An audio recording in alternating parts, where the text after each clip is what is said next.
Albert Einstein once said, "Insanity is doing the same thing over and over and expecting different results."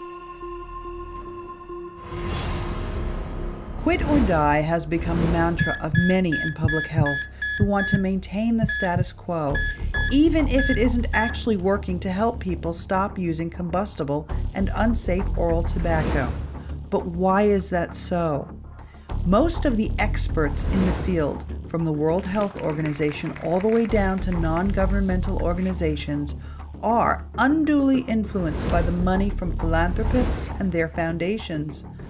Funding that can be had by offering guidance to implement policy strategies that do nothing to properly address the problem or to include stakeholders, but look good to the general public as if they are addressing the problem.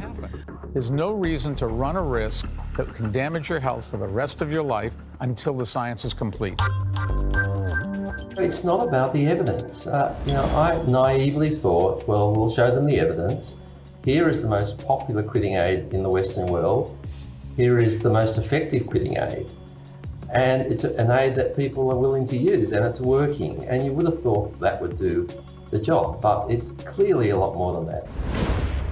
Philanthropic colonialism is a predatory behavior that causes untold harm on millions of people globally, despite the good visuals in the media. What a frightening mess we find ourselves in when it comes to e-cigarettes. All the progress we've made in reducing teen smoking in particular is being turned around. This is why sCOPe was developed. sCOPe is about the consumers who found a way to stop using the product that will cause harm, despite the best efforts of do-gooder billionaires. sCOPe puts the consumers where they should be, front and center, with the truth and evidence of THR. I smoked for 45 years. 11 years. I am proud to be smoke-free. Vaping saved my life. Nicotine, if it were so harmful, would not be used in NRT products or be investigated for its possible benefits for people with neurological diseases. We have some wonderful advocacy here in the United States with people reaching out to, people with mental health issues who have become dependent and addicted on cigarettes, but because it helps them.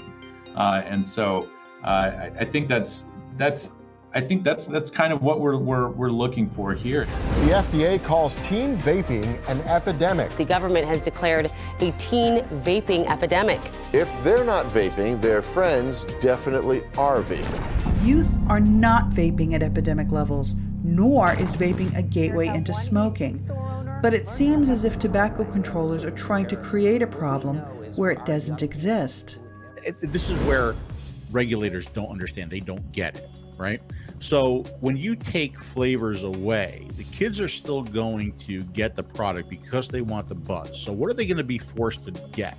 They're going to be forced to get tobacco flavors. So in effect, aren't you training kids to like cigarettes, to like tobacco?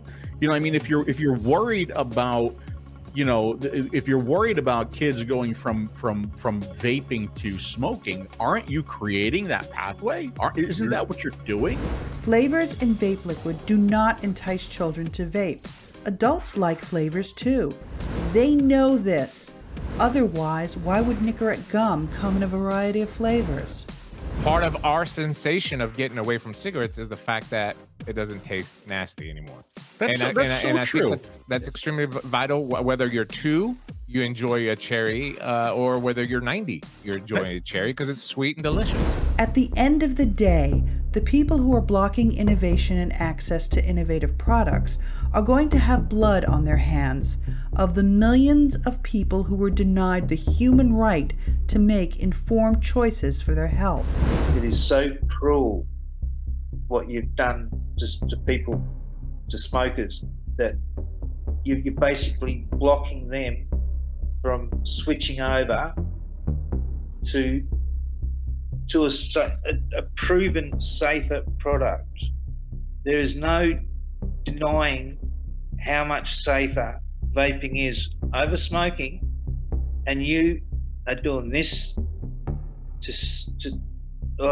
it just makes me so angry. I'm sorry, but it just makes me so angry, and how proud they are of what they're doing. All you need to do is look at and engage with the over 63 million adult users of safer nicotine products to find the truth. You can't give up the hope, okay? Because ultimately, there's more of us than there are of them. That's number one. Yeah, they may have the money, but we have the facts. We're the evidence. Clive said it. We're the evidence. You know? The real enemy is greed, avarice, and megalomania. The organization that is mandated to follow the science to protect our health is no more than a puppet to big money.